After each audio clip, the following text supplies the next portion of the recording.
Hello, class. This is the second part of our lesson on the Civil War. Let's begin in July of 1863. This is the same month that the battles of Gettysburg and Vicksburg took place. In New York City, you have a series of riots that take place that same month. And these riots are a response to a law that had been passed earlier that year known as the Conscription Act. And what the Conscription Act said was all able-bodied men could be drafted into the Union Army. Essentially, all able-bodied men between the ages of 18 and 35, and all able-bodied single men between the ages of 35 and 45. There were a few exceptions.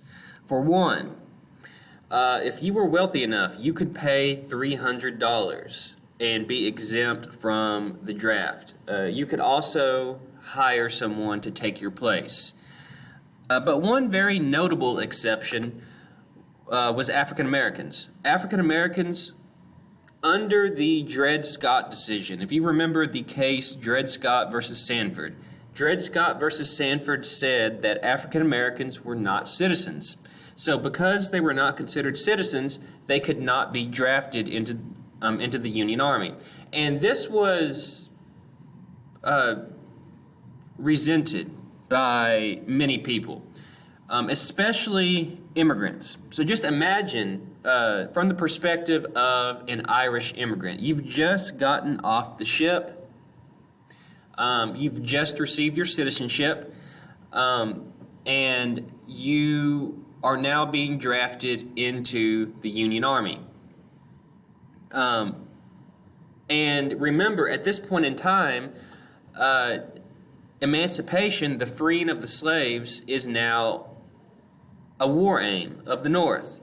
So from the perspective of these Irish immigrants, they're thinking to themselves, why should I fight to free African Americans? That's just going to create another part of the population that may move north and compete with me for jobs.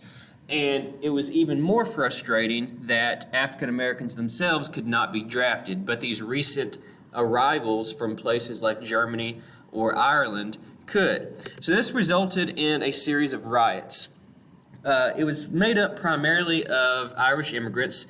They started at government buildings, like burned the draft office, but eventually targeted the wealthy because they were able to buy their way out of the draft, and also African Americans. Many African Americans were killed in this riot. Now, eventually, soldiers were brought in to New York, and they put down the riots. And these were the same soldiers that had just defeated Lee at the Battle of Gettysburg. So that's the New York draft riots. Lots of people are, especially Irish immigrants, are upset because they are being drafted to fight a war to free the slaves, which is something they really don't care that much about. But African Americans are exempt. They cannot be drafted. So, very briefly, let's talk about the Gettysburg Address. So, this is a speech that Abraham Lincoln gave at the dedication of a national cemetery at Gettysburg, Pennsylvania. Now, remember, a battle had just been fought at Gettysburg 4 months earlier.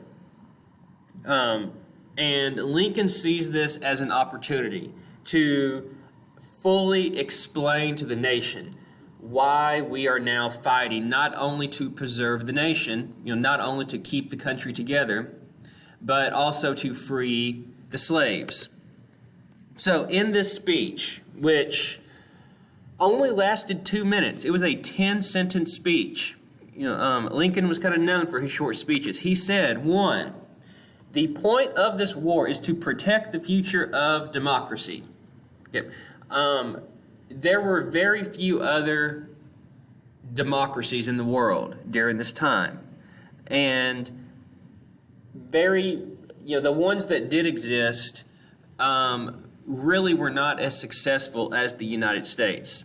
So Lincoln is saying we have to fight to keep this country together, because if our government fails, then we are sending a message to the rest of the world that democracy is a failed system. So we have to keep the country together. Also says we are reestablishing the idea that all men are created equal. This idea that was first written by Thomas Jefferson in the Declaration of Independence. So by freeing the slaves, we're basically living up to this idea that this country was founded on. And this is the only known photograph of Lincoln at Gettysburg. You can see him stepping off the stage in the dead center of the photograph. And like I said, Lincoln gave such a short speech that the photographer thought he had plenty of time to take Lincoln's picture, but then the speech ended and he very quickly took this photograph, and all he got was Lincoln stepping off the stage. Okay, so let's fast forward a couple of months. In March of 1864, Lincoln places Ulysses S. Grant in command of all Union armies. Now, Grant is the general who captured Vicksburg. He's the general that captured this final Confederate city on the Mississippi River and placed the entire river under Union control. He's also won some other victories in Tennessee at places like Fort Donelson and Shiloh and Chattanooga. So Grant has impressed Lincoln. So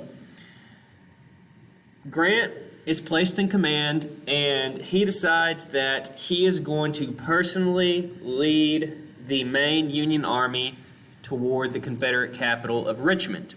The problem is, remember who you have to get through if you're going to capture Richmond. You have to get through Lee's army. So Grant and Lee go into battle against each other for the first time, and this results in a series of battles known as the Overland Campaign. In about a 5-week period, Grant loses 65,000 men. Even by Civil War standards, this was unheard of. People start calling Grant a butcher. People start, saying that we're losing more men than we're losing too many men. And there are some people in the North that are starting to whisper, you know what, maybe it's time to call it quits. Maybe we need to sign some kind of treaty with the South. And if we have to give the South their slaves back, if that's what it takes to end this war, let's do it. So this was a very dark period for Lincoln. Lincoln is facing re-election in November of 1864. And for several months, it looks like he is not going to win. It looks like he's going to be voted out of office. And the man that he's running against has said publicly that he is willing to return slaves to the Confederacy if that's what it takes to end the war. Just before the election of 1864, things suddenly turn around. So in Georgia, there is a Union general named William T. Sherman. He is Ulysses S. Grant's second in command. There's his photograph. He's not a very nice looking person. But Sherman is leading a march all the way across the state of Georgia, from the city of Atlanta, which he has captured, all the way down to Savannah. And Sherman's successes in Georgia convince many Americans that maybe we're not losing this war. Maybe the Union, is not losing. So Lincoln, because of Sherman's victories in Georgia, wins re-election in November. Sherman starts his march to the sea, and during this march, he destroys anything that the South could possibly use against the North. Railroads, his men take food, and so on and so forth.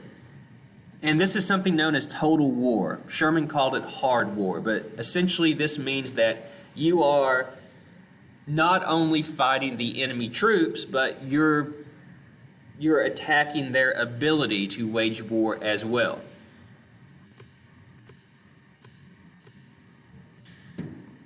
So like I said, Sherman's successes, his victories in Georgia, help Lincoln win a second term in November of 1864.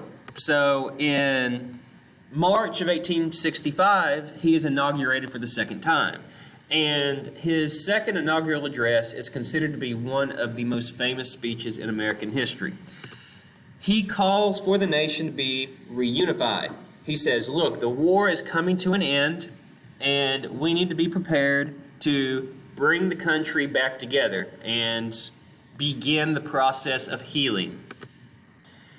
This second point kind of goes along with the first point, but he also says, let's treat these former Confederates with kindness.